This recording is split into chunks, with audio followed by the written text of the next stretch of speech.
Good evening, Whakaalofalahiatu, and welcome to tonight's bulletin of BCN News. Leading the news tonight, there are no updates from Cabinet today on the latest decisions regarding the response to the COVID-19 concerns that are going on in New Zealand right now. BCN News had earlier inquired if there would be a press conference today after Cabinet's meeting, but was informed that there was to be no press conference. Last week, the Premier, Dalton Tangilangi, had informed that Cabinet will be making further decisions this week. However, we will keep you informed of any information that come to hand on Radio Sunshine. And in other news, from the August sitting of the Whanake Pule held yesterday, Premier Tangilangi informed the official opening of the new Whalefono building will be postponed to the beginning of next year. The Member of Parliament from Lakapa, John Siakia, asked the Premier if the reason for postponing the official opening is due to the delays in constructions, but Premier Tangilangi assured the Whanake Pule that the reason for moving the official opening of the new Whalefono to next year is because the government would like to have senior government officials from New Zealand present at the opening. Premier Tangilangi confirmed that there will be a soft opening and some of the offices will be in use before the official opening. 2 years ago, the late Premier, Sir Toke Talangi, officially unveiled a plaque to commemorate the blessing of the site for the new Parliament building, estimated to cost $5 million and funded by the New Zealand government. The structure is a 3-level building able to withstand a Category 5 cyclone. The building was supposed to have been completed 60 weeks, according to the project manager at the time, but since the pandemic, that time frame has changed a number of times. And the Premier also informed the Assembly yesterday that Cabinet had decided to suspend quarantine as an option for incoming passengers to the island and also to reduce the number of passengers from 50 to 26 passengers. When passengers are allowed from Auckland, they will all be quarantined at government-approved managed isolation facilities at Matawai, such as Home Office. Passenger numbers will be reduced back to 26. These are some of the measures taken in response to the highly infectious Delta variant now in New Zealand, mainly in Auckland and in Wellington.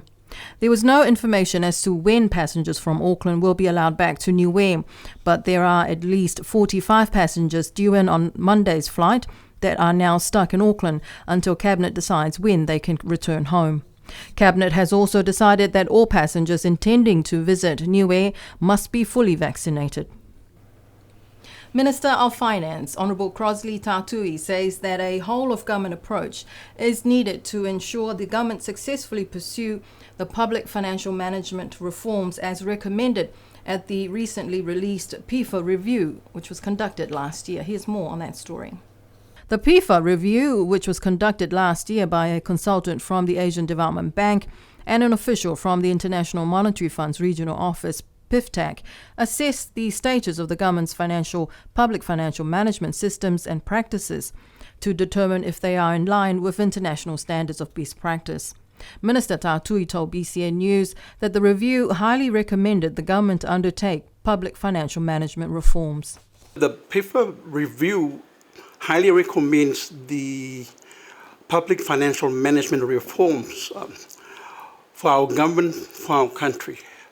There are 7 key pillars of good practices to follow in line with what the World Bank, Asian Development Banks, and the rest of the world or developed countries are doing. We seem to be way behind of doing things, and I feel it's a very important exercise for the whole of the country to be able to understand and participate in the process going forward. We have already started some of the activities, like the appointment of the internal auditor, establishing the audit arrangements in place. We have developed certain policies, fraud policy, internal audit policy, the SOE policy, and we're working on the cash management policy. These are some of the important policies and documents that are important to form part of the overall reforms. Minister Tatui says there's a great deal of work to be done with the PIFA report recommending improvements in a number of areas which has been lacking in the way in which the new government has been managing its resources. I think that the key ones are budget reliability. Departments or those who prepare the budget needs to be honest with the figures in terms of estimates for expenditure, revenue to be collected. Secondly, the need to be transparent, so public access is available 24/7, so to speak. That area seems to be lacking in the past. The third one is the way we manage our assets and liabilities. We need to strengthen our investment strategies, as well as being able to know how much cash we have on hand and what type of expenditure are in line on a monthly basis or annual or 2 years ahead. So yes, there's quite a lot of work to be done moving forward. Minister Tātui also says that these reforms are very important and will require a whole-of-government approach, not just to depend on Treasury, finance and planning. I think it's important to note that though a lot of people we want things to be speeded up a bit, capacity is limited to the extent that we in the past tend to overestimate our ability to actually make positive achievements than not think so. And the other one is the public financial management reforms is meant to be on the whole of government approach. So everyone should be on board to understand and help one another. For example, the PAC, Assembly, Cabinet, and heads of departments, the Public Service Commission, government employees. Yesterday at the Whanoi Kipule, Minister Tātui also updated the Assembly of the provisional financial position of the government's recurrent budget as at 30th June 2021. The budget deficit has dropped from $5.7 million to $1.5 million. Minister Tātui said that the key reason for the reduction in the deficit is because of the financial assistance from donor partners like New Zealand, Australia and the Asian Development Bank, among others. This support has enabled the government to address its deficit as it works on measures necessary to respond to and keep the island safe from COVID-19. And 6 villages will go to the polls to elect the new village councils tomorrow. Those 6 villages are Tamakotonga, Hikutavake, Liku, Makefu, Tuapa and Alofi North. Polling booths will open from 9 a.m. until 6 p.m. Here are the names of the candidates for the elections as confirmed by the Chief Electoral Officer Darren Tohovaka. For the village of Tamakotonga, Fualosa Funaki, Samson Nelisi, Tawhakatohui Punu Paola, Hikitongia Puheke, Lavea Amanaki Puheke and Sean Billy Tukutama.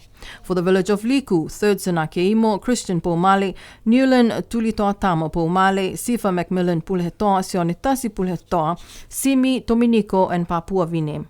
For Hikutavake, Pamela Ann Falani, Masini Holo Langalonga, Olevai Pipitolu, Felicity, Uilunuta Pulehetoa, Alicia Talafasi, Anthony Guz Tohovaka.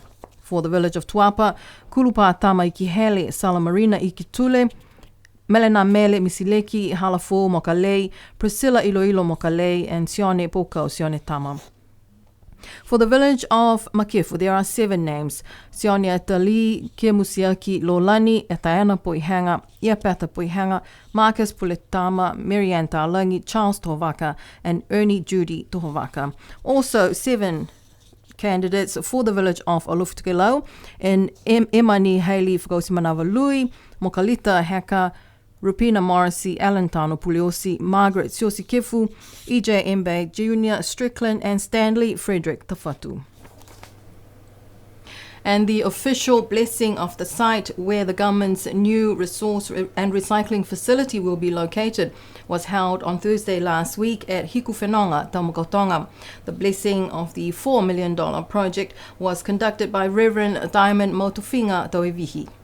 Premier Tangilangi and Ministers of Cabinet, Australian High Commissioner Her Excellency Susan Allen, the Member of Assembly from Tamakotonga, Riki Muyaki Makani, representative from the contractor Motama Constructions and Shop Exports, as well as property owners who live near or around the area were all present at the blessing. The Government of Australia is the largest donor, contributing over $4 million to the National Waste Management Project.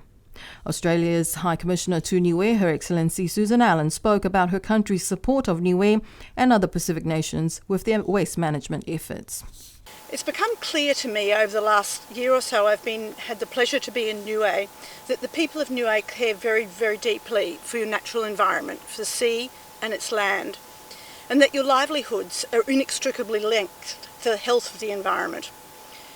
The sea and the land have provided for the people of Niue for millennium and continues to provide now, even more so in these challenging COVID times. Over the last several years, Niue has made a series of sensible and strategic decisions around infrastructure development and infrastructure investment about how to protect this precious environment while balancing the need for economic development. Sound waste management, as we all know, and what this project's about, is all about protecting the environment. The Australian Government too is acutely aware of the need to protect our own environment at home for our people and our future generations, and to support our neighbours, the people of the Pacific, to protect their environments as well. So Australia's really been very pleased to have been given this opportunity to partner with the Government of Niue on this really important project. Minister of Natural Resources, Honourable Mona Inu, spoke on behalf of the government, thanking the Government of Australia for the financial support for the resource and recycling facility, but also calling on a concerted national effort to keep our environment clean. Today marks a historical development for the Government of Niue, and that is that this is the first waste facility to be established on the island, and a welcome development for all of us on the island. I wish to acknowledge with appreciation and kawila mahaki to the Australian Government for funding the new waste management facility, including all the partners who have contributed to progressing the facility over the past few years. As you all know, there has been a delay since the initial agreement due to many factors, but more so the pandemic that affected many of our developmental aspirations. However, as Minister of Environment, I'm very pleased that we are here today to witness the beginning of this project. The goal of this project is to create sound waste management practices to minimize the impact of waste on public health and the environment, in order for Niue to be considered a clean and healthy nation in the Pacific. I wish to ask all villages, households, government departments, businesses, and NGOs to work together for a cleaner and healthier Niue.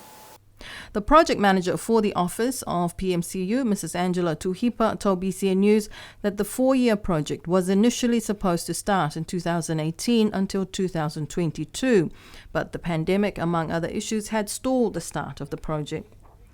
As is customary at these events, young coconuts were planted around the site by dignitaries, including Premier Dotun Tangilangi, to mark the occasion. A former minister and member of parliament from Olofi-Tokelau, Honourable Vainga Tukuitonga, was the only member who had questions at the whānau Kepule yesterday. In fact, there were only 2 questions at the whānau yesterday, one of which was asking the Minister of Health and Education, Honourable Sauni Tongatule, about what is being done to address the issue of students vaping. Midday and BCN News first raised the issue of Niue High School students vaping back in February this year, and again just a couple of weeks ago. The question is to the Honourable Minister of Health.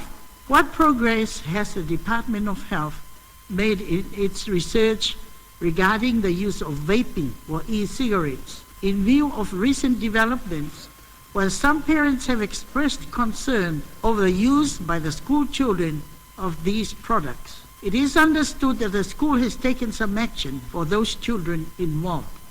In response, Minister Tongatule said that the Health Department has reported to him that the adverse health effects of vaping will have the exact same outcome as someone who smokes tobacco cigarettes, especially if they start smoking as young people. Minister Tongatule said that he is aware of the students vaping at the school and inside school buses. The Education Department has already put in place policies to address these issues of student behaviour and vaping. It's understood that several students were suspended from Niue High School a couple of weeks ago for these incidents.